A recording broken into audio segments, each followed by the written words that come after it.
Monsieur, Daniel, l'assistant de Michael, hésitait en regardant son patron prendre une cuillerée de flocons d'avoine.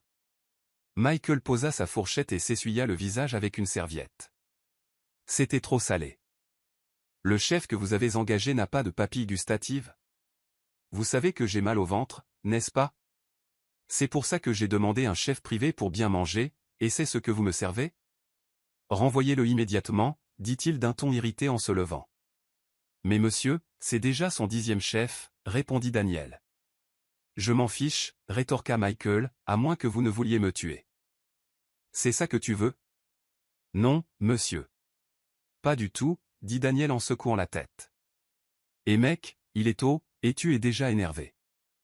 J'entendais ta voix de l'extérieur, dit Ethan, le meilleur ami et associé de Michael. Ethan était le chauffeur de taxi de Michael, mais après avoir été rabaissé par son ex-petite amie, Sarah, il a travaillé dur pour s'en sortir. Bien qu'il ait d'abord refusé l'aide de son ami, il a fini par l'accepter, car les paroles de Sarah l'avaient touché. Malgré tous ses efforts, il est resté chauffeur de taxi, plombier, charpentier, mécanicien, jardinier, et bien d'autres métiers. Avec l'aide d'Ethan, Michael a fondé Alphonse General Service, offrant divers services aux particuliers. Il s'est assuré de maîtriser les tenants et aboutissants de l'entreprise, qui, en 2 ans, est devenue une société. 6 ans plus tard, son entreprise valait 700 millions de dollars. Michael prit une grande inspiration, s'assit et se tourna vers Daniel. Trouve quelqu'un d'autre qui ne me transformera pas en cadavre. Oui, monsieur. Tout de suite, dit Daniel en quittant précipitamment le bureau. Quand Michael regarda Ethan, son ami secoua la tête. Quoi? Je t'ai déjà dit de te marier. L'équipage te laisse derrière, dit Ethan, comme si tu étais le seul. Michael secoua la tête. Tu es le seul à m'avoir vraiment traité comme un ami. Allez, vas-y, dit Ethan. C'est toi qui es toujours absent quand on traîne ensemble. Ils ont compris, pourtant. Il fallait persévérer. Mais les choses ont changé. Tu es au top. Concentre-toi sur toi. Ta mère, Linda, est stable, et tes frères et sœurs, Emma et Noah, ont obtenu leur diplôme. Ethan faisait référence à la famille de Michael. Sa mère souffrait depuis longtemps de diabète et prenait de l'insuline, ainsi que des médicaments d'entretien et des vitamines. Il ne restait presque plus rien des revenus de Michael à l'époque, d'autant plus que ses jeunes frères et sœurs étaient à l'université. La différence d'âge entre Michael et Emma, la cadette, était importante, il a donc dû arrêter ses études pour subvenir à leurs besoins après le décès de leur père, chauffeur de bus. Quoi? Je te présente des amis d'Emily? Allez, tu ne peux pas rester célibataire éternellement. Fais tes propres enfants. C'est un bonheur de retrouver une femme et des enfants adorables, a poursuivi Ethan. Il faisait référence à sa femme, Emily, qui avait conquis son cœur. Michael avait été témoin de leur histoire d'amour. Ethan empruntait le taxi de Michael pour se faire passer pour son chauffeur, tandis qu'Emily travaillait dans un centre d'appel, ignorant qu'Ethan en était le propriétaire. Maintenant, ils formaient une famille heureuse. Tu es toujours si bavard. Pourquoi es-tu là? On n'a pas de réunion, dit Michael en détournant la question. Ne change pas de sujet, mec. Emily connaît plein de gens dans son entreprise. Tu veux que je te trouve un boulot? Je cherche un chef, pas une épouse, dit Michael, amusé. C'est un peu pareil. Les épouses ne cuisinent-elles pas à la maison? Trouve-toi une épouse et tu seras moins grincheux. Tu fais peur à nos employés, taquina Ethan. Je m'en fiche d'eux. Tant qu'ils font leur travail, ça ne me pose aucun problème. Je déteste l'incompétence et les gens incapables de suivre des instructions simples. Qui sert de la nourriture salée à quelqu'un qui a mal au ventre? Veulent-ils me tuer? Pourquoi est-ce que je t'entends toujours dire ça? Ton état n'est pas si grave, dit Ethan. Michael se laissa aller dans son fauteuil pivotant, le regard perdu dans le vide. Peut-être que je suis proche de la fin. Mec, Ethan a frappé sur le bureau en bois. Viens, on sort. C'est à moi de jouer. J'ai beaucoup de choses à finir, dit Michael en désignant des documents sur son bureau. À plus tard. Ça n'a pas l'air urgent, dit Ethan, urgent ou pas. Je préfère finir le travail tôt pour m'occuper d'autre chose. Bon, tu as des excuses. Mais je ne m'arrêterai pas tant que tu ne seras pas marié. Tu m'as aidé quand je courtisais Emily, tu te souviens? Michael rit en se rappelant ce qu'il avait fait pour son ami. Tu étais fou d'elle, et je veillerai à ce que tu sois tout aussi foutu maintenant. Bouge-toi, mec. Michael ignora les taquineries. Ethan ignorait qu'il avait déjà eu une petite amie. Contrairement à Ethan, dont l'ex, malgré sa richesse, ne l'a jamais rabaissé et l'a même aidé à réussir, l'ex de Michael, Sarah, était différente. Sarah te tient-elle toujours à cœur? Tu es intense quand tu aimes, Michael. Mais peut-être un peu bête. Une voix dans sa tête se moquait. Je ne suis pas amoureux d'elle. C'était il y a 6 ans. Je suis passé à autre chose, murmura-t-il en se concentrant sur les documents. Tu as dit quelque chose? Rien. J'ai dit, je vais finir ça, répondit Michael.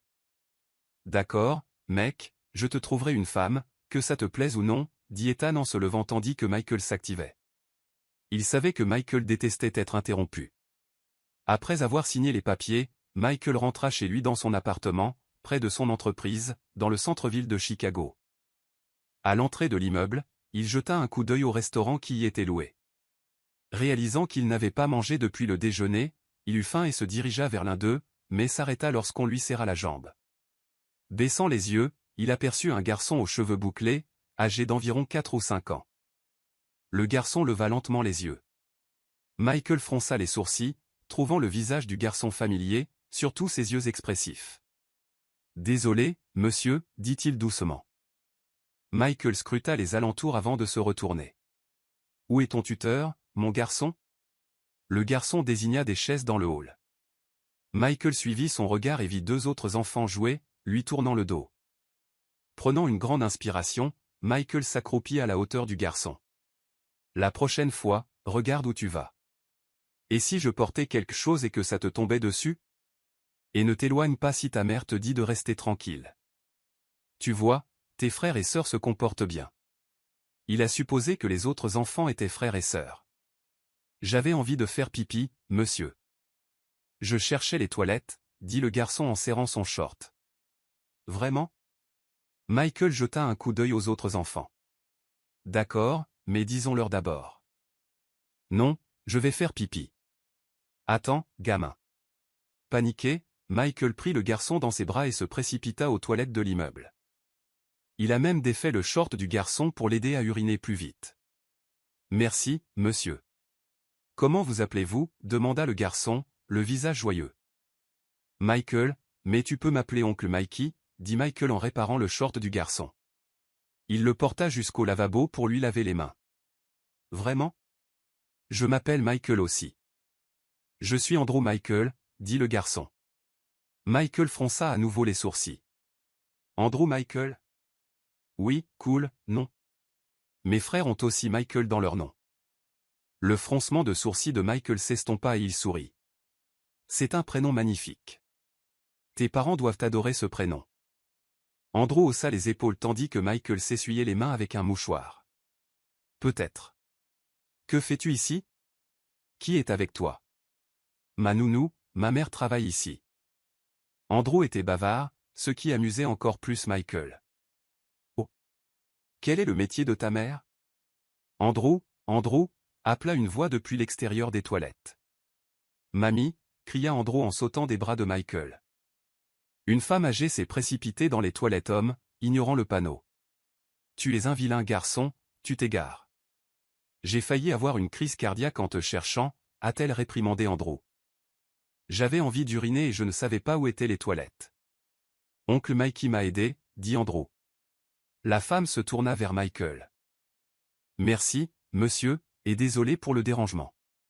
Pas de problème, mais la prochaine fois, demandez à votre employeur de vous désigner quelqu'un d'autre pour vous aider. C'est difficile de garder des enfants tout seul, dit Michael. Il avait un faible pour les femmes âgées qui travaillaient dur, ce qui lui rappelait sa propre mère. Je peux les gérer, monsieur. Je suis juste allé acheter quelque chose et cette petite est partie, dit-elle. Très bien, merci encore, se tourna-t-elle vers Andrew. Allez, Andrew. Le garçon regarda Michael. Au revoir, oncle Mikey, merci. De rien, dit Michael en lui ébouriffant les cheveux avant qu'il ne parte. Il fixa la porte, ressentant le besoin de les suivre, mais se retint. Pourquoi ferais-je ça, murmura-t-il en se lavant les mains et en se regardant dans le miroir. Il soupira. Est-ce que je m'ennuie? Eh bien, c'est la vie dont je rêvais à cause de ce qu'elle m'a fait.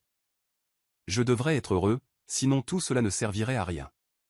Il est peut-être temps de sortir avec quelqu'un, Ethan a probablement raison. Michael sortit son téléphone et appela la seule personne qu'il savait pouvoir aider, en sortant des toilettes. Organise-moi un rendez-vous arrangé avec l'ami d'Emily, dit-il dès qu'Ethan répondit. Enfin, combien en veux-tu? Michael sentit le sourire d'Ethan. Un à la fois, choisis quelqu'un que tu sais que j'apprécierai, pour ne pas avoir à chercher longtemps. Ok, tu l'as dit, quand? Demain soir. Aussitôt que ça? Taquina Ethan en haussant un sourcil. C'est toi qui me pousses à sortir avec quelqu'un, pas vrai? Si tu ne veux pas, oublie. Je voulais dire que demain, je demanderai des suggestions à ma femme. Elle te connaît bien, alors elle choisira quelqu'un qui te plaira. Choisis quelqu'un qui me correspond. Très bien, je t'enverrai leurs photos plus tard. Ok, merci. Après avoir raccroché, Michael est allé au restaurant. Une table pour une personne, dit-il à la réceptionniste, qui se figea un instant, le fixant du regard. Michael y était habitué. Même chauffeur de taxi, son physique remarquable attirait l'attention. Sarah, l'une de ses passagères, était parmi eux.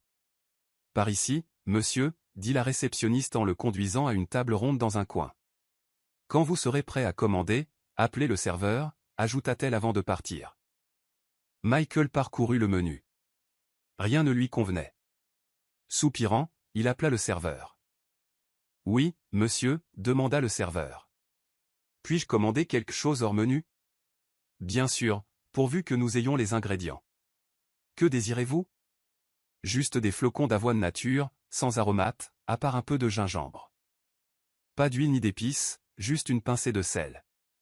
J'ai des maux d'estomac, donc mon alimentation est délicate, a expliqué Michael. Compris, monsieur? Juste des flocons d'avoine nature ou ce que vous voulez. Ajoutez un œuf et du blanc de poulet cuit à l'eau.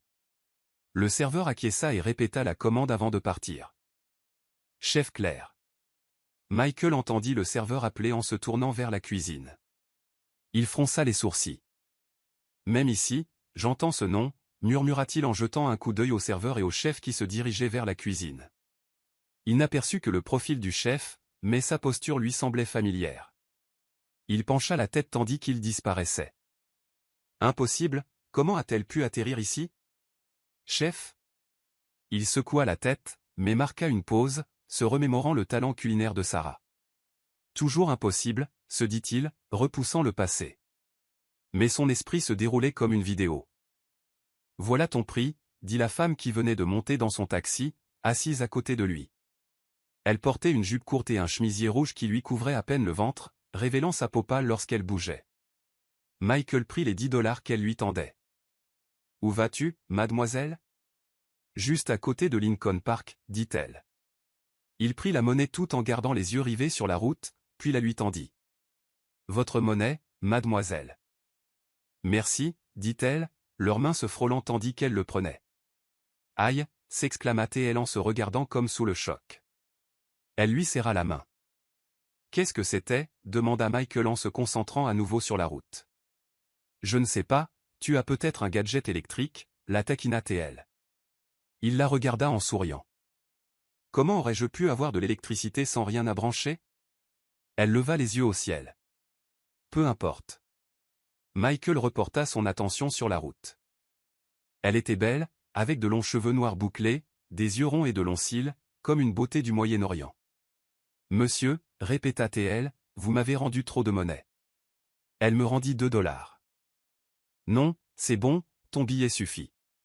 Non, prends-le, je déteste devoir de l'argent à qui que ce soit, insista-t-elle. Michael haussa un sourcil. D'accord, tu l'as dit. Il prit l'argent, leurs mains se frôlant à nouveau, provoquant un nouveau choc. Leurs regards se croisèrent. C'est peut-être vous qui avez l'électricité, mademoiselle, la taquina-t-il. Pas moi, dit-elle en riant, le dépôt est ici. Il gara le taxi près de Lincoln Park et s'arrêta. Elle était sa dernière passagère cet après-midi-là, alors il décida que ce serait son dernier voyage, prévoyant de reprendre la route à l'aube. Elle lui jeta un coup d'œil avant de sortir. Michael la fixa des yeux, haussant les sourcils tandis qu'elle sortait, regardant à gauche et à droite. « Mademoiselle, attendez » cria-t-il tandis qu'elle s'engageait à traverser. Au ralenti, elle se tourna vers lui. Michael se figea, captivé par le vent qui lui ébouriffait les cheveux, des mèches encadrant son visage. Elle était époustouflante. « Monsieur, vous avez quelque chose à dire ? » « Mon prix était correct, dit-elle. »« Non, pas ça, mademoiselle. » Il se glissa jusqu'à son siège et retira sa veste en jean. Elle était encore fraîche, fraîchement lavée. Il la lui tendit, et elle parut perplexe. « C'est pourquoi ?» Pourtant, il ne put terminer, faisant un geste. Ses yeux s'écarquillèrent et elle attrapa la veste, la nouant autour de sa taille. Sa jupe blanche avait une tache rouge visible dans le dos. « Pourquoi ne l'as-tu pas dit ?» demanda-t-elle, le visage rouge de gêne. « Si tu veux, je peux te raccompagner, à moins que tu ne sois encore en route, proposa-t-il. Elle soupira, hésitante, en regardant son taxi. « Je me suis faufilée dehors pour venir ici, murmura-t-elle, mais il entendit. « Vous êtes sûr de pouvoir me ramener chez moi, monsieur ?» demanda-t-elle au bout d'un moment. « Oui, montez. » Il retourna au volant, et elle grimpa à côté de lui. « Où est la maison ? » Naperville, dit-elle. « Naperville ?» s'exclama-t-il en se grattant la tête. « Je prendrai un Uber si c'est trop loin, dit-elle en fronçant les sourcils. « Non, je te conduis. »« Super, tu as proposé. »« Maintenant, occupe-toi de ça, pensa-t-il en démarrant le taxi. »« On est à Naperville, mademoiselle, j'espère pas jusqu'à Aurora, parce que c'est comme conduire jusqu'au Wisconsin avec les embouteillages, murmura-t-il. « Oswego, dit-elle. » Michael jura intérieurement, c'était encore plus loin qu'Aurora, pratiquement le Wisconsin. « Que fais-tu ici, à rendre visite à quelqu'un ?» demanda-t-il, incapable de résister. Elle consulta son téléphone avant de répondre. « J'étais censé rencontrer mon petit ami, dit Michael en haussant un sourcil. « Petit ami ? Quel âge as-tu ? » 21 ans, je m'appelle Claire, au fait, dit-elle, les yeux rivés sur son téléphone. « Oh, tu es adulte, je te croyais adolescente. » Le soulagement l'envahit, craignant que quelqu'un ne pense qu'il l'avait kidnappée, d'autant plus qu'elle avait dit s'être enfuie. « Je suis Michael Alphonte, appelez-moi Mikey, dit-il. »« Vrai nom ?» Elle baissa son téléphone et le regarda. « Juste pour que tu ne penses pas que je manigance quelque chose, je n'ai pas d'argent pour la caution. »« Quel est le rapport ? » ?»« Je t'ai entendu dire que tu t'étais enfui. »« Et si on te cherchait ? » ?»« Pas question, mon père n'est pas là, dit-elle, une pointe d'amertume dans la voix. « Oh, ta mère est peut-être inquiète, ou tes frères et sœurs. »« Elle a 21 ans, ne l'oublie pas, » se rappela-t-il. « Je n'ai pas de mère, elle est décédée il y a 5 ans, pas de frères et sœurs non plus, je voulais juste sortir aujourd'hui parce que je m'ennuie à la maison et ça arrive, dit-elle en désignant sa jupe. « Désolé, dit-il rapidement. « Ça va, j'y suis habitué, mais Claire, tu ne savais pas que tes règles arrivaient ? » Tu semblais choquée. Elle détourna le regard, gênée. « C'est irrégulier, dit-elle doucement. » Oh, il hocha la tête et continua sa route. En chemin, il apprit à mieux la connaître. Sa loquacité était à la hauteur de la sienne, et elle ne se dérobait pas à ses questions. Il remarqua qu'elle appréciait leur conversation. Lorsqu'ils arrivèrent chez elle, il fut stupéfait. Ce n'était pas seulement une maison ou un manoir, c'était un vaste domaine dans la campagne de l'Illinois. Il hésitait à se lier d'amitié avec elle, mais elle prit son numéro. C'est ainsi que tout a commencé. Il apprit plus tard qu'elle n'avait pas de petite amie, que ce n'était qu'une excuse. Lorsqu'elle commença à fréquenter Chicago pour diverses raisons, Michael devint méfiant. Il avait raison, elle l'appréciait. Elle le poursuivit la première, mais son orgueil le poussa à l'arrêter, affirmant que c'était elle qui l'avait attrapé. Dès qu'il eut prononcé ces mots, elle accepta immédiatement. Elle était gentille, aimante, attentionnée et une cuisinière exceptionnelle, pensa-t-il, un léger sourire s'échappant de ce souvenir. C'était sa faiblesse, et cela le rendait encore plus amoureux. Il n'avait eu aucun problème durant leurs 2 ans de relation. Il faisait de son mieux pour être le petit ami parfait, mais elle a soudainement mis fin à leur relation, affirmant qu'il n'avait aucune ambition, aucun progrès. Comment pourrait-il subvenir à ses besoins et à ceux de leurs futurs enfants? Ces mots l'ont bouleversé, alors il a prouvé qu'il avait des rêves. Mais c'était trop tard, elle était partie, sans jamais connaître son succès. Et me voilà maintenant, murmura-t-il, le regard perdu dans le vide, plus prospère qu'elle ne l'aurait jamais imaginé. Je pourrais fonder une famille maintenant. Il s'arrêta tandis que le serveur s'approchait avec son plat. Voici votre commande, monsieur, bon appétit. Le serveur dit en posant un bol de flocons d'avoine fumant. Merci. Michael y goûta et marqua une pause. Le goût lui était familier, comme s'il avait déjà goûté quelque chose, mais il ne parvenait pas à le retracer. Il prit une autre cuillerée. Pas mal, dit-il en hochant la tête avant de poursuivre. Quand il eut fini, il prit son téléphone et appela Daniel. J'ai trouvé un chef, dit-il en souriant, et il donna l'adresse du restaurant. Engage le chef ici, je me fiche que tu triples son salaire pour travailler pour moi, compris? En entendant la réponse de Daniel, il raccrocha, les yeux fixés sur le bol vide. Pour la première fois, j'ai mangé quelque chose qui me convient, se dit-il en se levant. Entre-temps, le lendemain, Claire reçut un appel d'un numéro inconnu. Elle faillit l'ignorer, mais l'appelant insista. Bonjour, est-ce la chef Claire Collins du restaurant de Chicago? Demanda une voix masculine polie. Oui, qui est-ce?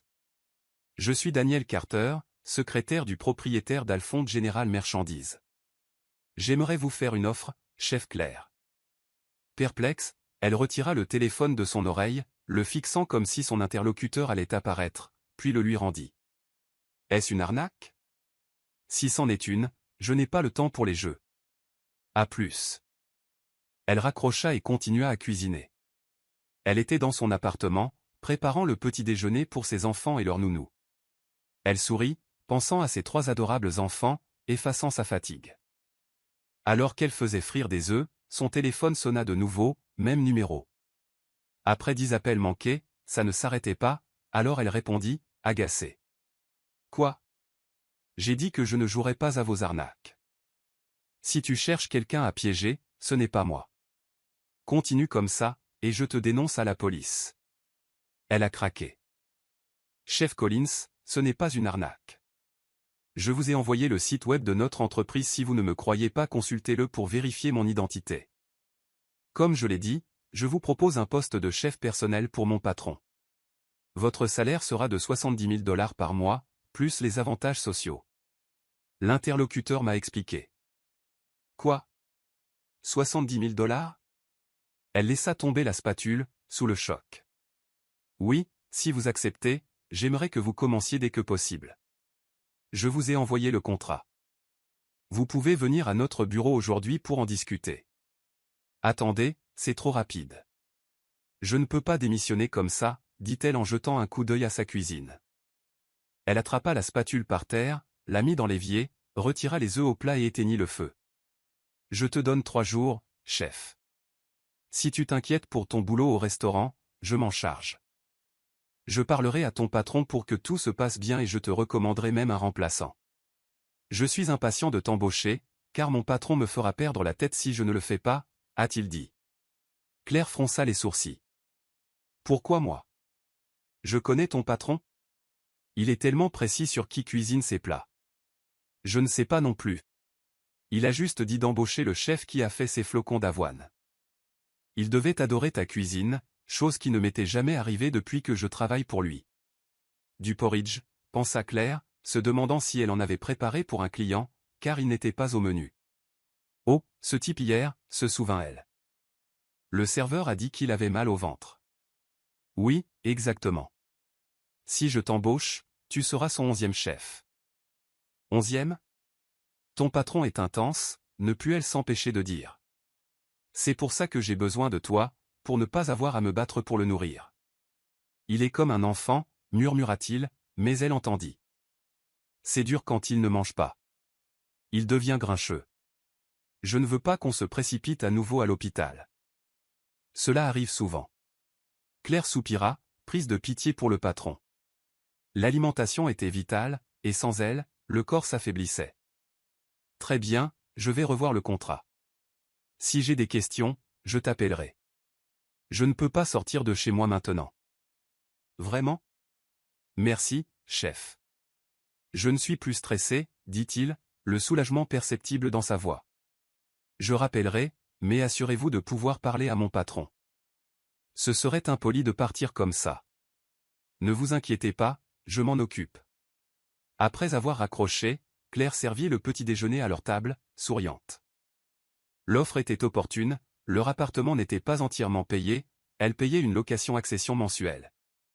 À cela s'ajoutaient les dépenses quotidiennes pour ses enfants, les frais de scolarité, les frais de garde et les factures. Le salaire de 70 000 $ allégerait leur fardeau financier. Nounou, sont-ils réveillés demanda-t-elle tandis que la nounou des triplés sortait de leur chambre. Oui, ils se lavent les mains, dit la nounou en aidant à mettre la table. Bonjour, maman, saluèrent les triplés à l'unisson, courant la prendre dans leurs bras. Bonjour mes chéris, comment avez-vous dormi? Super, répondirent-ils ensemble en s'asseyant. Maman, tu travailles aujourd'hui? Demanda Andrew, le plus jeune. Non, alors je suis avec toi toute la journée. Ouais, pas de travail pour maman. C'est pour ça qu'elle ne pouvait pas aller au bureau de Monsieur Carter. Pendant ses jours de congé, elle passait le plus de temps possible avec ses triplés. Maman, c'est Michael ton prénom préféré? Demanda Léon en mangeant. Claire marqua une pause en plein milieu de la bouchée, remarquant que les 3 enfants la regardaient. Je crois que oui, dit-elle, nerveuse. Ses enfants étaient intelligents et posaient toujours des questions. C'est le nom de notre papa, maman, demanda Calix, l'aîné, dans un anglais parfait, grâce à son enseignement et à leur passion pour les dessins animés anglais. Le cœur de Claire fit un bond. Pourquoi le temps passe-t-il si vite? Je ne peux plus cacher la vérité? Quand reviendra-t-il? Tu as dit qu'on aurait 6 ans. On a presque 6 ans, maman. Il a beaucoup de travail en Alaska, demanda rapidement Calix. Claire avait menti, notamment en parlant de l'Alaska, un endroit lointain, pour faire croire à ses enfants que leur père ne pourrait pas revenir facilement. Elle s'éclaircit la gorge en souriant. Quand il m'enverra un email, je lui demanderai s'il rentre à la maison. Seigneur, pardonne-moi mes mensonges. Je ne veux pas faire de mal à mes enfants. Je me rattraperai quand je verrai Michael et que je lui dirai la vérité. Pour l'instant, je suis désolé, pria-t-elle en silence. Maman, j'ai rencontré un homme hier. Il a dit qu'il s'appelait Michael aussi, dit Andrew. Le cœur de Claire battait plus fort. Où, ma puce? Je ne t'avais pas dit de ne pas parler aux inconnus? Mais il m'a aidé à faire pipi, maman. Tonton Mikey était gentil. Le visage de Claire pâlit. Elle fixa ses enfants, puis secoua la tête. Impossible, murmura-t-elle. L'Illinois est vaste. Il n'aurait pas pu le croiser. Elle savait que la famille de Michael n'habitait plus dans leur ancien quartier. Après lui avoir brisé le cœur pour sauver l'entreprise familiale en difficulté, elle l'a évité pendant des mois. Lorsqu'elle a appris qu'elle était enceinte, elle est partie à sa recherche, mais lui et sa famille avaient disparu. Elle regrettait de l'avoir quitté et de l'avoir blessé, d'autant plus que ses efforts avaient échoué. L'homme qu'elle devait épouser s'est rétracté parce qu'elle était enceinte, entraînant la mort de son père. La banque a saisi leurs biens, ne laissant que des bijoux ancestraux et un peu d'argent qu'elle a utilisé pour l'accouchement et la recherche d'emploi. Diplômée d'une école de cuisine, elle a trouvé un emploi dans un restaurant d'Aurora. L'année dernière, ils ont déménagé à Chicago quand elle a été mutée à la succursale du restaurant de Chicago, avec une augmentation. Il est très beau, maman. Nous avons les mêmes lèvres, le même nez et la même couleur de peau. Brunâtre comme nous, continua Andrew. Tu es sûr, ma puce? Demanda Claire, encore dubitative. Oui, acquiesça Théil.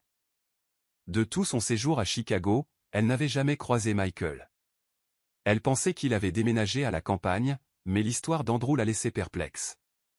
Pourtant, elle la repoussa.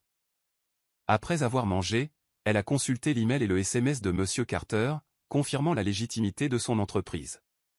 Stupéfaite par ses revenus mensuels, elle a expliqué pourquoi Monsieur Monroe, le directeur de l'exploitation, pouvait se permettre un chef privé. Après l'avoir lu attentivement, elle a signé le contrat et l'a envoyé en ligne pour traitement. Elle s'apprêtait à appeler son restaurant, mais elle apprit que Monsieur Carter les avait déjà contactés. Malgré leur réticence, le restaurant étant sa résidence secondaire, la direction la laissa partir, lui disant qu'elle pouvait revenir quand elle le souhaitait.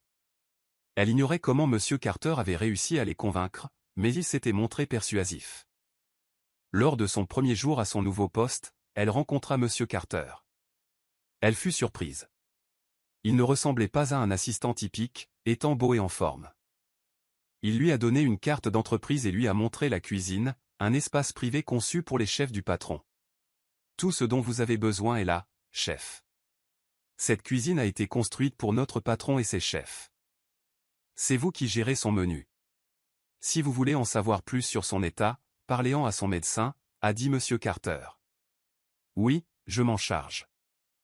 Merci, Monsieur Carter. Appelez-moi Daniel. Nous n'avons pas beaucoup d'écart d'âge, dit-il en souriant. Elle hocha la tête, appréciant sa gentillesse. Je vous laisse, chef. Le patron sera bientôt là. Prépare son petit déjeuner. Compris, dit-elle. Après le départ de Daniel, Claire prépara un petit déjeuner simple. Du pain blanc nature légèrement grillé et des œufs brouillés moelleux, cuits sans huile dans une poêle anti-adhésive. Elle prépara une infusion à la camomille et y ajouta des tranches de banane, puis déposa le tout sur un chariot. Elle monta au 20e étage où se trouvait, selon Daniel, le bureau du patron. Ne trouvant pas Daniel, elle s'approcha de la seule porte fermée, pensant que l'étage était réservé au patron. Elle frappa 3 fois jusqu'à ce qu'une voix grave lui dise « Entrez ». Lentement, elle ouvrit la porte métallique, poussant le chariot vers le bureau du patron, la tête baissée.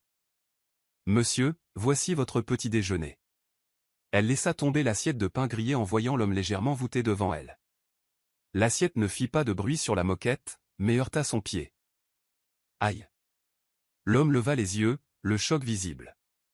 Il se figea, puis sa mâchoire se crispa, les yeux brillants de colère. « Que fais-tu ici » Sa voix basse fit trembler Claire, l'intensité de ses mots la submergea. Elle faillit fermer les yeux, cette voix lui ayant manqué pendant des années. Incapable de trouver ses mots, elle baissa la tête, remarquant que son pied rougissait, car elle ne portait pas de chaussures. « J'ai dit, que fais-tu dans mon bureau, femme » Claire leva les yeux, perplexe. « Bureau. »« Oui, c'est mon bureau. »« Que faites-vous ici » demanda-t-il froidement. Elle jeta un coup d'œil à la plaque signalétique sur son bureau, Michael Alphonte, PDG. Ses yeux s'écarquillèrent en le regardant. PDG. Quoi?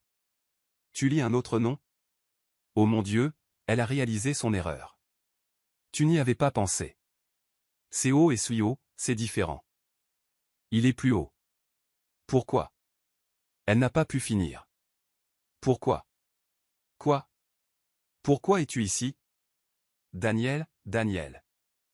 Comme personne ne répondait, il saisit l'interphone. Daniel, dans mon bureau. Claire tressaillit à son cri. Où est ce type? Michael se leva, la surprenant. Il n'est pas dehors, peut-être est-il occupé. Il la fixa du regard, sa froideur lui transperçant le cœur. Alors réponds-moi, que fais-tu dans mon bureau? Claire détourna le regard. Je suis ton chef privé. Bon sang, c'est toi qui voulais m'embaucher, dit Daniel. Elle balbutia, si j'avais su que c'était toi, je ne t'aurais pas embauché. Il jeta un coup d'œil au pain renversé. Nettoie ton bazar, tu es viré. Il se rassit. Quoi? Tu m'as entendu, va-t'en. Il reprit son travail. Claire se sentait clouée sur place. Ses projets de premier salaire, emmener ses enfants en vacances, s'effondraient. Elle serra les poings en regardant Michael. Tu ne peux pas me virer, dit-elle fermement. Elle aurait voulu lui parler de leurs enfants, mais sa colère lui sapa le courage. Il n'avait pas oublié. Il leva les yeux. Qui es-tu pour dire ça? C'est moi le chef ici, ma parole fait loi. Mais tu ne peux pas, dit-il en riant. Et c'est moi, femme, dit-il en croisant les bras. Claire sortit son téléphone et lui montra le contrat. Tiens. Son regard s'attarda, puis il jura. Je n'étais pas d'accord. Que l'on soit d'accord ou non, c'est signé. Tu ne peux pas me virer avant 3 mois. Que ça te plaise ou non, tu verras mon visage et goûteras ma cuisine pendant 3 mois. Daniel a dit, je suis ton 11e chef, et je suis le seul à avoir ton goût. Tu n'as pas changé. Ton palais réclame toujours ma cuisine, dit-elle d'une voix légèrement provocatrice. Elle vit les veines de son cou palpiter d'une rage contenue. Je ne le suis pas. Si tu ne pars pas maintenant, je te paierai 3 fois plus cher que les 3 mois pour te faire quitter mon entreprise, dit-il sèchement. Claire rit. Tu veux tellement que je parte? Désolé, ce ne sera pas si facile. Tu vas avoir du mal. Tu me mets à l'épreuve, mademoiselle Collins? Oui. Elle croisa son regard. Je sais que je t'ai blessé, mais regarde-toi maintenant. Tu ne devrais pas me remercier? J'ai fait de toi un millionnaire. Tu peux tout acheter, manger de la bonne cuisine, dormir dans une maison de luxe, faire tout ce que tu veux. Pendant ce temps, mes enfants se contentent de ce que je peux leur donner, ajouta-t-elle silencieusement. Que veux-tu de plus? Simplement. Je veux que tu disparaisses de ma vue. Je ne veux pas de toi en ma compagnie, Claire. Elle soupira. Je ne te demande pas pardon, Mikey, parce que je sais que c'est dur. Mais laisse-moi travailler. J'en ai besoin. Daniel m'a retiré de mon ancien travail pour ça. Accepte-moi pendant 3 mois. Après ça, je partirai. Il haussa un sourcil. Depuis quand as-tu besoin d'argent? Tu es riche, non? Elle rit amèrement. Ouais, c'est ça. Il la fixa comme s'il lisait son visage. Elle détourna le regard, craignant de se trahir. D'accord, dit-il après une pause. Fais ce que tu veux, mais je vais faire de ta vie ici un enfer. Il insista sur ce dernier mot et retourna à son travail. Claire n'eut d'autre choix que de ramasser le désordre et de partir. Faiblement, elle s'appuya contre le mur extérieur. Qui aurait cru que l'homme qu'elle aimait et blessé connaîtrait un tel succès? Elle regrettait ses actes depuis longtemps, mais l'affronter à nouveau lui semblait inutile. Sa colère la blessait encore. En vérité, elle l'aimait toujours, mais sa haine lui brisait le cœur. Le faible espoir de voir ses triplés rencontrer leur père à 6 ans exaucer leurs vœux semblait impossible. Il méprisait même ses cheveux. Dans son bureau, Michael se passa une main dans les cheveux. Il ne s'attendait pas à revoir son ex. Il savait que cela pourrait arriver, mais pas si tôt. La douleur qu'elle causait le piquait encore. Il pensait l'avoir oubliée, mais la blessure qu'il avait enfouie se rouvrit. Il se serra la poitrine, regardant la porte par laquelle elle était sortie.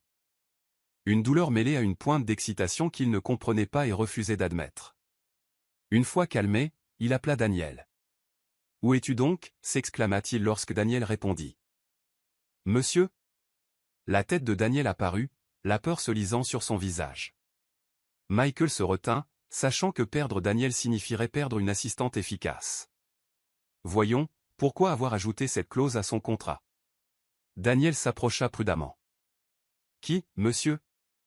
Mon nouveau chef. Pourquoi, monsieur, y a-t-il un problème? Oui, cette clause. Daniel se gratta la tête. Je croyais que vous l'aviez lu avant de signer, monsieur. Vous ne vouliez pas l'embaucher? Oui, avant que je sache qui elle était. Michael soupira. Rien. Ne lui facilitez pas la tâche. Engagez aussi un détective privé pour enquêter sur mademoiselle Collins. Monsieur? Faites-le. Si je trouve une faille, je résilierai son contrat. D'accord, monsieur. C'est noté. Après le départ de Daniel, Michael lui massa les tempes. Il ne pouvait pas en vouloir à Daniel, qui faisait juste son travail. Michael avait fait une erreur en ne lisant pas le contrat. C'est un défi maintenant, pensa-t-il, de trouver comment rendre la vie difficile à son ex. Les jours suivants ne furent pas faciles pour Claire, car Michael refusa de la nourrir. Le 5e jour, elle apporta elle-même son repas dans son bureau, contrairement à ce que Daniel faisait habituellement. Chef. Daniel essaya de l'en empêcher, mais elle était à l'intérieur. Elle prit une grande inspiration en voyant l'homme qui l'agaçait et l'inquiétait à la fois. Elle savait qu'il ne pouvait pas manger n'importe quoi à moins qu'il ne le demande personnellement ou ne le cuisine lui-même. Elle attira son attention en poussant doucement le chariot. Elle avait préparé des flocons d'avoine avec un bouillon d'ormeau, longuement bouilli et mixé pour une dégustation facile. Je ne suis pas d'humeur. Reprends-le. Tu sais que je ne le mangerai pas, dit-il sans regarder. Imperturbable, Claire s'approcha de lui et, frustrée, lui frappa la tête. Aïe. Pourquoi as-tu fait ça, dit-il avec colère en se levant. Elle ne manqua pas sa grimace ni sa prise rapide sur le bureau. Michael était grand, ce qui la rendait nerveuse. Tu essaies de te suicider? Je n'ai pas accepté ce travail pour rien, ni pour que tu gâches ma cuisine, cria-t-elle, ignorant qu'il était son patron. C'est ce qui arrive. Je t'avais prévenu, mais tu insistais, alors fais avec. Peu importe ce que tu apportes, si ça vient de toi, je ne le mangerai pas. Il grimaça de nouveau, la sueur perlant sur son front, malgré la fraîcheur du bureau. Sa chemise blanche à manches longues était humide, soulignant sa poitrine large et ferme. Vous exagérez, monsieur. Savez-vous que les enfants meurent de faim dans la rue? Les familles ne mangent pas 3 fois par jour. Tu le sais. Tu viens de là. Tu me disais de ne pas gaspiller la nourriture, n'est-ce pas? Mais maintenant, tu fais comme si tu n'avais pas grandi dans la misère, dit Claire. Trop tard. Elle vit la douleur briller dans ses yeux. Pourquoi t'en soucies-tu? Tu ne t'es pas moqué de moi et tu t'en fichais si je mangeais? Claire se mordit la lèvre, voulant répliquer, mais sachant que cela ferait ressurgir leur passé. Elle prit une grande inspiration. Je ne partirai pas tant que tu n'auras pas mangé ce que j'ai cuisiné, dit-elle fermement. Très bien, gémit-il en se tenant le ventre et en grimaçant. L'inquiétude envahit Claire et elle lui saisit le bras. Qu'est-ce qui ne va pas, monsieur? Vous avez mal au ventre? C'est parce que vous ne mangez pas, il la repoussa. Ne me touche pas, dit-il sèchement, la faisant sursauter. Elle saisit l'interphone et appela Daniel. Daniel, à l'aide. On a besoin d'aide. La porte du bureau s'ouvrit brusquement et Daniel se précipita à l'intérieur. Que s'est-il passé, monsieur? Vous allez bien? Michael, en sueur, secoua la tête. Juste mon médicament. Non, pas juste un médicament. On devrait l'emmener à l'hôpital, dit Claire, les yeux fixés sur l'homme en difficulté. Elle a raison, monsieur. On vous emmène à l'hôpital, dit Daniel en prenant les médicaments de Michael dans un tiroir et en les lui tendant. Claire lui donna de l'eau. Je serai bien après ça, dit faiblement Michael. Numéro. Nous allons à l'hôpital. En tant que chef, je suis responsable de ce qui t'arrive. Michael n'a pas pu protester lorsqu'ils l'ont aidé. Daniel a pris ses clés de voiture et son téléphone, et ils ont pris l'ascenseur. Aux urgences, le médecin a examiné l'état de Michael et lui a posé une perfusion pour le stabiliser. Heureusement, son médecin était de garde et a recommandé son admission, mais Michael a refusé. Tu veux que j'appelle ta mère, Linda, a finalement demandé Claire en se tournant vers Daniel, l'air perplexe. Tu as son numéro, n'est-ce pas?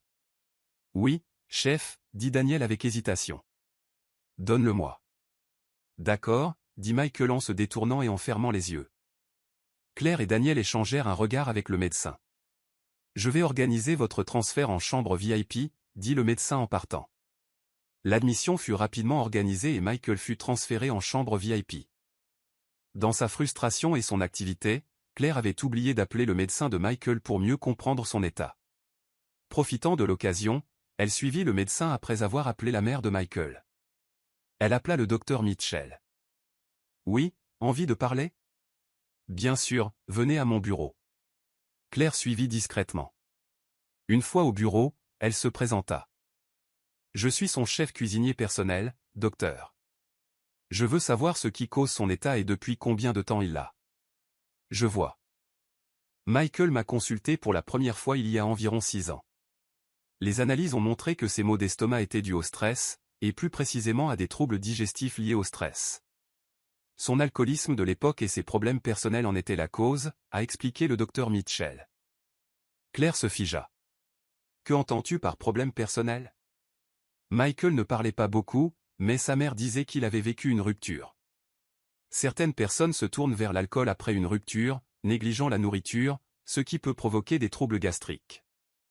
Le cœur de Claire se serra de culpabilité. C'est moi la cause, pensa-t-elle. Désolée, docteur, dit-elle en croisant son regard. Rien, dit-elle, abordant l'état de Michael. Elle demanda si c'était traitable, et le médecin lui expliqua tout. Après, elle resta assise, faible, devant la salle VIP, les yeux fixés sur la porte close. Je lui ai fait tant de tort. Je ne sais pas comment réparer ça. Elle baissa la tête, refusant de pleurer, mais son pantalon était trempé de larmes silencieuses. Son téléphone sonna, un appel vidéo de la nounou. Elle se ressaisit, souriant pour cacher ses émotions. Nounou, quoi de neuf? Ces enfants sont vraiment vilains. Ils veulent te parler. J'ai dit que tu étais au travail. Les triplés ont jeté un coup d'œil à la caméra. Salut maman. Salut mes chéris. Pourquoi as-tu appelé? Les triplés échangèrent un regard avant qu'Andrew ne réponde.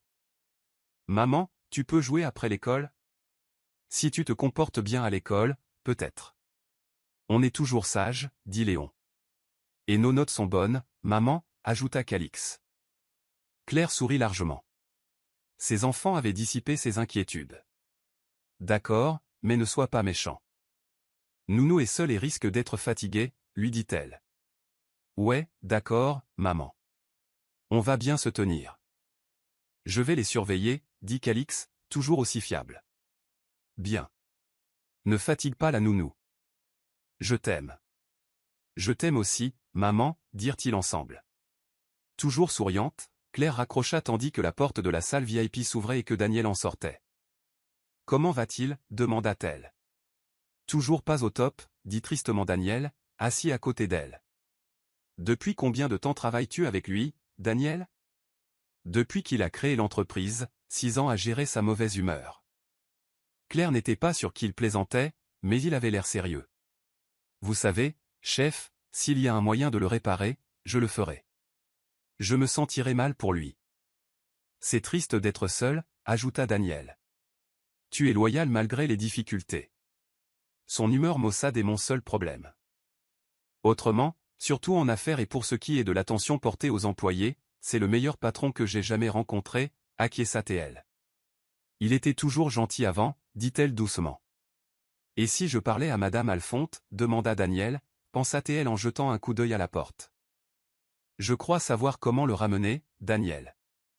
Je sais comment calmer ton patron grincheux, mais il me détestera encore plus. Ce n'est pas grave, j'ai provoqué son changement, alors je mérite sa colère. Daniel fronça les sourcils. Que veux-tu dire? Claire avait décidé. Elle dirait la vérité à Michael ce jour-là. Elle ne voulait pas que sa colère s'aggrave ou qu'il réfléchisse davantage. Cela pourrait l'aider à changer pour le mieux et, espérons-le, à guérir. Je l'espère, murmura-t-elle. Michael se détourna, feignant de dormir, lorsque Claire entra dans sa chambre. Il ignorait pourquoi elle était encore là, mais il aimait sentir sa présence. Pourtant, il refusait d'entretenir ses sentiments, craignant une souffrance supplémentaire. Je sais que tu es réveillé, dit-elle. J'ai quelque chose à te dire, et tu dois l'entendre maintenant, car retarder ne ferait que m'effrayer et me culpabiliser davantage. Il fronça les sourcils, mais garda le silence. Il la sentit s'asseoir près de son lit. C'est sérieux, Chris. Il ferma les yeux plus fort en l'entendant l'appeler ainsi. Seule Claire utilisait ce nom, et il ne le lui avait pas dit. C'était comme une marque d'affection à côté de Mikey. Ce que je vais te dire va tout changer. J'espère juste que tu ne me détestes pas trop, même si je sais que c'est déjà le cas. Michael se tourna vers elle, fixant ses yeux expressifs. Que veux-tu dire? Claire prit une grande inspiration. Nous avons des fils. Ces mots firent l'effet d'une bombe, le rendant sourd jusqu'à ce que son environnement se clarifie, n'entendant que les battements de son cœur. Il se souvint de leur passé. C'était sa première épouse, et il s'inquiétait d'une grossesse, envisageant même de la demander en mariage. Mais elle disait toujours qu'elle allait bien, qu'elle avait des règles irrégulières et qu'elle avait peu de chances de concevoir. Je suis vraiment désolée, Chris, dit-elle en sanglotant et en baissant la tête. Je t'ai cherché quand j'ai découvert que j'étais enceinte. Je suis allée chez toi, mais tu étais parti. C'était trop tard. Elle pleurait de plus belle, et il ne savait plus quoi faire ni quoi ressentir. Il se redressa, tendit la main pour la réconforter, mais s'arrêta lorsqu'elle bougea. Je suis désolé, Chris. Je sais que c'est difficile de me pardonner, mais je l'ai fait uniquement pour sauver l'entreprise familiale. Tout ce que j'ai dit alors était un mensonge, disant que ça ne changeait rien au fait que je t'ai blessé. Incapable de se retenir, Michael la serra fort dans ses bras et lui caressa doucement le dos. Il ressentait sa douleur et ses regrets, et il n'était pas sans cœur. Il l'aimait toujours, mais la colère l'avait obscurci. 6 années de ressentiment s'évanouirent en un instant. J'aurais tellement voulu que tu me détestes, Mikey, plutôt que de savoir que je t'aimais et que je ne pouvais pas me battre pour toi. Ça m'aurait fait encore plus mal. Je savais que tu trouverais un moyen de m'aider, même en baissant ta fierté, la seule chose que tu avais. Je ne voulais pas ça, continua-t-elle en pleurant. Ce n'est rien, Claire. J'en ai assez entendu. Tu n'as pas besoin d'en dire plus. Ça ne ferait que nous faire du mal à tous les deux, dit-il doucement. Un poids lourd lui fut enlevé. Il savait qu'elle disait la vérité, ce qui lui apaisait le cœur. Ils restèrent ainsi jusqu'à ce qu'elle s'éloigne. Leurs regards se croisèrent brièvement. Nos garçons veulent te voir. J'ai péché en leur mentant. Ils t'attendent. Je leur avais promis qu'ils te verraient à 6 ans. Des garçons? Michael peinait à digérer la nouvelle, encore sous le choc. Il avait chargé Daniel d'enquêter, mais il n'y avait pas encore de nouvelles. Oui, ce sont des triplés, Mikey. Il se figea, son monde tremblant. Pas un ou deux, mais 3 enfants. Je sais que c'est soudain. Mes révélations sont choquantes, mais je ne veux plus me cacher. Tu leur manques. Je leur ai dit que tu étais occupé en Alaska. Elle s'inclina, gênée par son mensonge. L'Alaska? Qu'est-ce que tu as dit que j'y faisais? Attraper du crabe royal, dit-elle doucement. Quoi? Je t'ai dit que tu attrapes du crabe royal, répéta-t-elle. Michael hésitait à rire, mais il le fit, jusqu'à en avoir mal au ventre et à tousser. Arrête. Tu es malade, dit-elle, inquiète. Je n'y peux rien. Où me vois-tu attraper du crabe royal? Je ne sais même pas comment, dit-il. Elle se mordit la lèvre. J'étais à court d'idées. Quand il posait des questions, j'inventais des réponses. Je ne pourrais pas dire que tu conduis un taxi en Alaska. Il la fixa, surtout ses lèvres, ressentant une envie irrésistible de l'embrasser, mais se retenant. Bon, quand est-ce que je peux les voir? Tu n'es pas en colère? Pas furieuse? Il soupira en lui faisant face. Même si je suis furieuse, est-ce que ça peut changer le passé? J'ai entendu ton explication, donc mon cœur est moins lourd. Je suis plus choqué que nous ayons des triplés. Pour la première fois, il la vit sourire. Merci. Je pensais que tu serais furieux. Je n'avais aucun moyen de te trouver. Pas d'argent. Il fronça les sourcils. Comment ça? Tu es riche, non? J'étais censé épouser le filleul de mon père, mais je suis tombée enceinte, alors c'est tombé à l'eau. La banque a saisi notre succession et nos biens, dont j'ignorais qu'ils étaient en faillite. J'ai utilisé le peu d'argent qui restait pour les funérailles de papa. Il n'en avait pas les moyens. Et pour l'accouchement et pour subvenir aux besoins de nous 4 jusqu'à ce que je trouve un poste de chef. Michael fut pris de pitié. Si sa vie s'améliora, la sienne se dégrada. Il l'admirait d'avoir élevé seul ses enfants. Il lui prit la main sans réfléchir. Elle la regarda. Ne t'inquiète pas, je m'occupe de tout maintenant. Je serai là pour toi et nos fils, dit-il. Merci, mais ce n'est pas pour ça que je te l'ai dit. Je veux te donner une raison de te battre, d'arrêter de te faire du mal. Ça me fait mal. C'est moi qui ai provoqué ton changement et ta perte d'appétit. Je veux ramener le vieux Mikey en pleine forme pour les triplés, pour que tu aies le temps de jouer et d'être avec eux. Il sourit, sachant qu'elle l'aimait toujours, mais gardait ça pour plus tard. Il voulait d'abord rencontrer leurs enfants. Claire, je suis désolé de te détester, d'avoir abandonné trop tôt. Si je n'avais pas privilégié ma fierté, nous nous serions rencontrés plus tôt dans notre ancienne maison. Je me suis précipité pour réussir et prouver que j'en étais capable, choisissant de partir et de devenir riche. C'est fait. Peut-être que Dieu voulait qu'on soit séparés pour arranger ta vie, mais tu as galéré, élevant nos enfants seuls pendant que je me persuadais de te haïr. Je suis désolé, Claire. Pour me rattraper, je vais me renforcer pour les triplés. Il sourit. Ne t'inquiète pas, tu as réussi. Maintenant que j'ai mes raisons, j'ai envie de manger. Son visage s'illumina. Vraiment? Oui, tu peux cuisiner pour moi. Bien sûr. Qu'est-ce que tu veux? Ton porridge. Elle sourit. Bon, attends ici.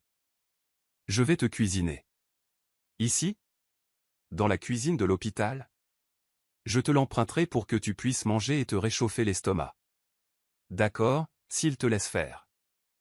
Attends, comment s'appellent les triplés? Calix, Léon et Andrew. Il fronça les sourcils en se remémorant le garçon qu'il avait aidé à uriner devant son immeuble. Toujours impossible, murmura-t-il. Ça va, Mikey?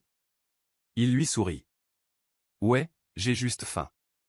Bon, je vais cuisiner, dit-elle en partant avec énergie. Il ne pouvait s'empêcher de sourire, impatient de rencontrer les triplés. Il mangea ce que Claire avait cuisiné avant son départ. Sa mère arriva, mais partit rapidement, car il ne voulait pas qu'elle reste à l'hôpital, vu son état de santé.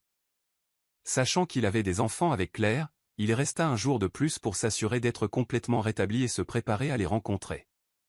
Il mit fin à l'enquête, mais chargea Daniel de récupérer le patrimoine familial de Claire, sentant ses regrets de l'avoir perdu là où elle avait grandi. Il s'y était déjà infiltré, évitant son père. Il demanda à Claire ce que leur fils aimait et n'aimait pas, l'écoutant attentivement jusqu'au jour où il les rencontra. « Tu n'es pas obligé de faire ça, » dit Claire, tandis qu'il traversait le couloir de son appartement, chargé de nombreux cadeaux. « Non, Claire, c'est le moins que je puisse faire. Les enfants s'attendent à recevoir des cadeaux, en plus des petites voitures et des robots, leurs préférés. J'ai apporté des beignets, des chocolats, des vêtements et des chaussures. C'est beaucoup. On risque de manquer de place. Je ne veux pas qu'ils s'habituent à ça. C'est juste pour une fois, et je viens d'Alaska et je travaille comme crabier, non? La taquina-t-il en riant. Elle avait choisi un endroit éloigné pour dissuader les enfants de poser des questions sur lui. C'est pour ça que tu as apporté ça. Elle désigna une boîte en polystyrène contenant des crabes royaux. Il les avait cherchés pour rendre son histoire crédible. Alors il n'en demande pas plus. C'est comme si je l'avais ramené d'Alaska. Ils ne remettront pas en question la sécurité à l'aéroport, pas vrai? Ce qui compte, c'est qu'ils ont des cadeaux. Elle rit tandis qu'il s'arrêtait devant une porte. On y est, Mikey. Prêt? Je suis nerveuse. J'espère qu'ils m'accepteront, Cathy. Ils m'accepteront. Alors que Claire tournait la clé, le cœur de Michael s'emballa. Il ne savait pas comment il réagirait. Mais chérie, où êtes-vous? Appela Claire tandis que la porte s'ouvrait. Il s'attendait à ce que les enfants l'attendent, sachant qu'il arrivait, mais ce n'était pas le cas, alors ils échangèrent un regard. Andrew, Léon, Calix et Claire appelèrent. Dans son excitation, il n'avait pas demandé leurs photos, il ne connaissait donc pas leur visage, se concentrant plutôt sur leur personnalité. Maman. Les trois surgirent d'une pièce, une bâche à la main. Bienvenue à la maison, papa, dirent-ils ensemble, rayonnant. Michael déglutit, figé sur place, en les voyant distinctement. Il comprit pourquoi Andrew lui semblait familier. C'était son fils. Ce jour-là, l'envie de le suivre était due à leur lien. « Oh, mon Dieu !» murmura-t-il, les genoux faibles, les yeux embués de larmes. « Papa, ça va ?» demanda celui qu'il devina être Calix, l'aîné. Il ne les avait pas vus approcher. Il déposa les cadeaux et leur fit face avec un sourire. « Tu es si beau, comme nous » dit l'un d'eux. Michael ne parvenait pas encore à les distinguer, leurs visages étant identiques. « Je suis Léon » dit l'orateur, lisant dans ses pensées. « Tu es tonton Mikey ?» Michael se tourna vers l'interlocuteur, confirmant qu'il s'agissait bien d'Andrew, vu le grain de beauté près de son sourcil gauche. Interloqué, Michael fut choqué lorsque Calix lui toucha la joue. « Ça va, papa, tu nous as manqué aussi » dit Calix en le serrant dans ses bras. Léon et Andrew les suivirent, et Michael pleurait encore plus fort, les serrant dans ses bras. Aucun mot ne pouvait exprimer son immense mélange de joie, de tristesse, de regret, de désir et d'amour. « Mon Dieu, je suis si heureux de vous voir » dit-il enfin en les embrassant sur le front.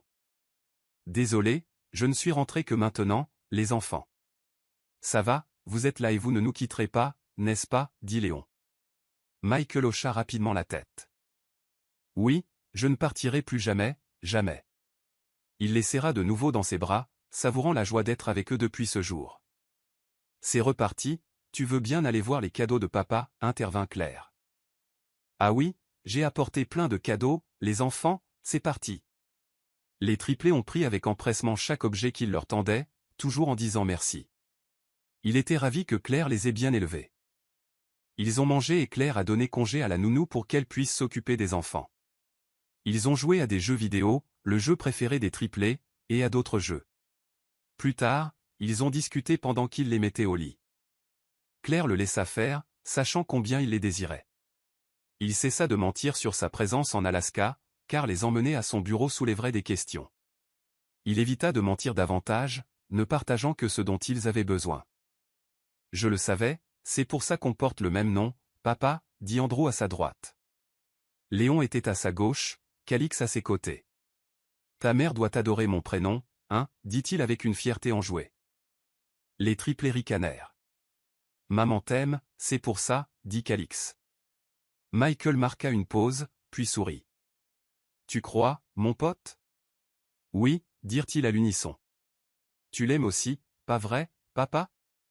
Ils demandèrent ensemble. Il les regarda tous les deux, puis hocha la tête. Oui, j'aime ta mère. Il n'avait aucune raison de cacher ses sentiments. Elle n'avait jamais quitté sa vie ni son cœur. Maintenant que les choses étaient réglées, il était temps d'aller de l'avant et d'oublier la douleur du passé. Vas-tu la courtiser à nouveau, papa? Tu as dit qu'il y avait eu un malentendu, alors tu es parti travailler dur pour nous offrir une vie meilleure, dit Calix. C'est ce qu'il leur avait dit, expliquant qu'il avait travaillé pour leur offrir la vie qu'ils souhaitaient lorsqu'ils se retrouveraient. Vous me laissez faire, les enfants, demanda-t-il, et ils hochèrent la tête d'un même mouvement. Bien sûr, pour que maman soit contente, et nous aussi, dit Andrew. Vraiment? Merci, les amis. Il les a serrés dans ses bras. Tu veux qu'on t'aide à te faire aimer plus vite, ont-ils demandé. Absolument, les enfants. Bon, commençons. Calix bondit, sortit en courant et revint en tirant Claire, qui semblait perplexe. Maman, allons dormir, insista Calix, sans s'arrêter avant qu'elle ne soit allongée. Je dois nettoyer le désordre dehors, dit Claire. Plus tard, maman, on va dormir d'abord, insista Léon en grimpant pour s'assurer qu'elle et Michael étaient côte à côte. Michael jeta un coup d'œil à Andrew, qui lui fit un clin d'œil. Je dormirai à côté de toi, Calix, pour que tu ne tombes pas, dit Claire en s'apprêtant à bouger, mais Léon l'arrêta. Non, maman, Calix va bien, il dort. Ils regardèrent, et les yeux de Calix étaient fermés. Claire jeta un coup d'œil à Michael, implorant son aide. Il haussa les épaules, dissimulant un sourire. Cette nuit-là, le plan des triplés fonctionna. Ils dormaient tous dans la même chambre, même si Claire se sentait mal à l'aise à côté de Michael. Mais il lui manquait, dormant profondément malgré le lit exigu. Les triplés tenaient leur promesse d'aider Michael à séduire leur mère. Sachant qu'elle travaillait dans son entreprise, il les rejoignait tous les jours, comme ce jour-là. Bonjour, saluèrent les triplés en traversant le hall avec Michael et Claire. Michael venait les chercher à l'école et, pour rendre son bureau confortable, il avait aménagé un espace au 28e étage comme une aire de jeu avec des lits, une télévision, une salle de bain, un canapé, une mini-bibliothèque et un snack-bar. La nounou aimait les observer pendant que Claire et lui travaillaient. Les employés leur rendaient la main, certains saluant les triplés. L'entreprise était au courant pour ses enfants et savait que Claire était leur mère.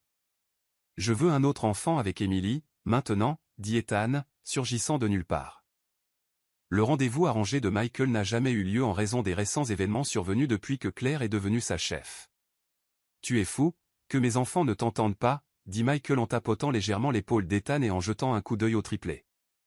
Salut, oncle Ethan, le saluèrent-ils en le reconnaissant. Michael leur avait dit qu'Ethan était son véritable ami, celui qui l'avait aidé à développer son entreprise. Salut les gars, comment se passe la mission, on est presque arrivé, demanda Ethan, connaissant leur projet de réunir leurs parents.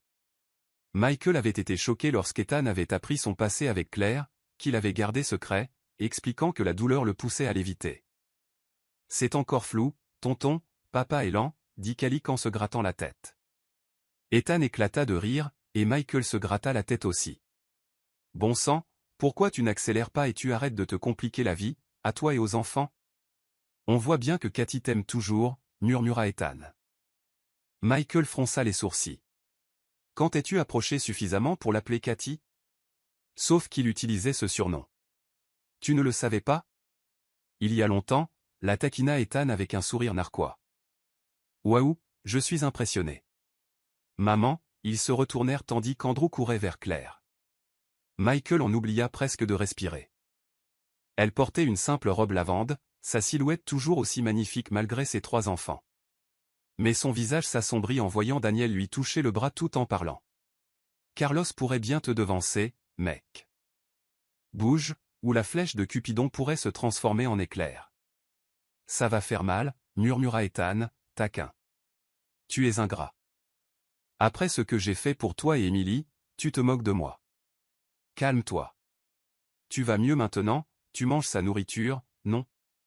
Va la charmer au lieu de parler.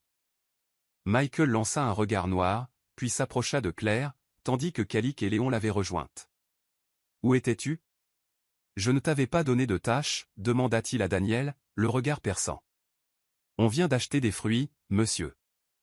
C'est dans la cuisine, dit Claire. Au travail, elle l'appelait, monsieur, pour éviter de paraître peu professionnel. Papa, tu n'as pas dit que tu regardais un film avec maman, intervint Calic. Un film? Claire regarda Calic. Michael fit un clin d'œil à son fils, comprenant. Oui, on regarde un film.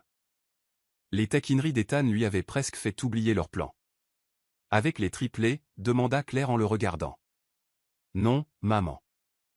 Oncle Ethan nous emmène à l'étage pour notre activité d'ingénierie. Il le sait, dit rapidement Léon en jetant un coup d'œil à Ethan, qui affichait un sourire en coin. Michael avait envie de rire. Ses enfants avaient été plus malins qu'Ethan, qui était juste passé pour le taquiner, mais qui avait fini par le garder. La nounou était à l'appartement. Vraiment, demanda Claire à Ethan, qui s'approcha. On ne peut pas dire non, hein les garçons? Oui, mon oncle. On ne recule pas, dirent les triplés. Allons-y, Michael offrit son bras à Claire, qui le prit timidement. Daniel, termine les papiers dont je t'ai parlé. Prends les appels, dit-il en jetant un coup d'œil à Daniel, qui sourit, compréhensif. Oui, monsieur. Au revoir, les amis. Soyez gentils avec tonton Ethan, dit Michael aux enfants. Au revoir, papa. Au revoir, maman. Amuse-toi bien. Ils lui ont secrètement fait un signe de tête. On y va, demanda-t-il à Claire, qui acquiesça. Au cinéma de Water Tower Place, à Chicago, Michael demanda, que veux-tu regarder, Cathy? À toi de choisir. D'accord, assieds-toi ici. Je vais chercher des billets. Il l'aida à s'asseoir, puis revint rapidement. Allons à l'intérieur, dit-il en lui offrant à nouveau son bras. Claire ne put s'empêcher de sourire. Michael lui exprimait ses sentiments depuis des semaines, ce qui lui faisait battre le cœur. Il ne l'avait pas dit directement, mais elle le connaissait, toujours un peu timide, comme lorsqu'elle faisait le premier pas. En entrant dans la salle, elle fut stupéfaite par le luxe de la salle. Des box privées étaient à disposition pour le confort, avec des collations et des boissons gratuites. Asseyons-nous devant, dit Michael en la guidant. Il l'aida à s'allonger sur le siège-lit, ajustant la couverture. Merci, dit-elle en rougissant, sachant qu'il serait tout prêt. Qu'est-ce qu'on regarde? On risque de s'endormir avec Célie, demanda-t-elle nerveusement, les yeux fixés sur l'écran. Elle le sentit bouger, sa main effleurant la sienne. Du romantisme, je crois. J'ai juste choisi ce qui était disponible. Oh. Elle le regarda, mais le regretta. Il le fixait intensément. Se mordant la lèvre, elle regarda devant elle. Comment s'est passé le ramassage des triplés? Difficile? Pas du tout. Nos enfants sont sages, toujours sages. Rien que pour toi, semble-t-il. Ils se moquent souvent de la nounou ou de moi. Les enfants sont comme ça, non? Ils sont joueurs, acquiesça-t-elle, s'apprêtant à parler lorsque les lumières s'éteignirent et que l'écran s'illumina. Le logo du cinéma apparut. Anglais, demanda-t-elle en lui jetant un coup d'œil. Je ne sais pas, mais tu aimes les films anglais, pas vrai? Oui, sourit-elle. Prenant une grande inspiration pour calmer son cœur battant, elle regarda One More Chance avec Anna Hathaway et Jim Sturgess. Tu l'as vu? Demanda Michael. C'est une réédition? Non, juste des extraits sur YouTube.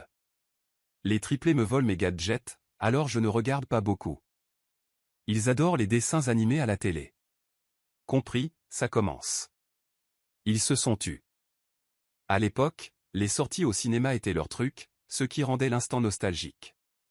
Tandis que le personnage d'Anna, Hathaway, pleurait, Claire était émue. Bien que leur histoire soit différente, il s'agissait d'une seconde chance. Tu pleures encore, dit Michael en la serrant contre lui. Ils étaient sur les lieux de l'accident, et le personnage de Sturges prononçait des répliques emblématiques, la faisant pleurer. C'est tellement triste, dit-il. Elle ne pouvait pas regarder l'écran. Mais on n'en arrivera pas là, n'est-ce pas? Claire cessa de renifler à son ton doux. Elle le regarda. Tu me connais bien, et depuis des semaines, j'essaie de te montrer ce que je ressens. Il essuya sa joue humide du bout des doigts. Je te pardonne ce que tu as fait, et j'espère que tu me pardonneras. On ne peut pas passer au chapitre suivant de notre vie sans ça. Ses lèvres tremblaient. Tu n'as rien fait pour pardonner, Mikey. C'est vrai, Cathy. Je me suis mise en colère alors que je n'aurais pas dû. Tu as été blessé aussi, à porter seule notre responsabilité pendant 6 ans, que j'aurais dû partager. Je comprendrais que tu ne puisses pas me pardonner maintenant. Non, secoua-t-elle la tête. Je t'ai pardonné si tu persistes à dire que tu es en faute. On a tous les deux fait des bêtises, je l'accepte. Il sourit. Alors tu me laisses revenir dans ta vie? Avec nos enfants? Elle hocha rapidement la tête. Oui, je t'ai aimé alors, maintenant et pour toujours, dit-elle passionnément. Je t'aime aussi, Cathy, et je te remercierai toujours de m'avoir donné des trésors à chérir. Il l'embrassa passionnément. À bout de souffle, il sourit. Encore une chose. J'ai une surprise. Quoi? Regarde. Il désigna l'écran. Ses yeux s'écarquillèrent tandis que leur vieille photo remplaçait le film, des images qu'elle avait cachées. Comment as-tu pu me sous-estimer?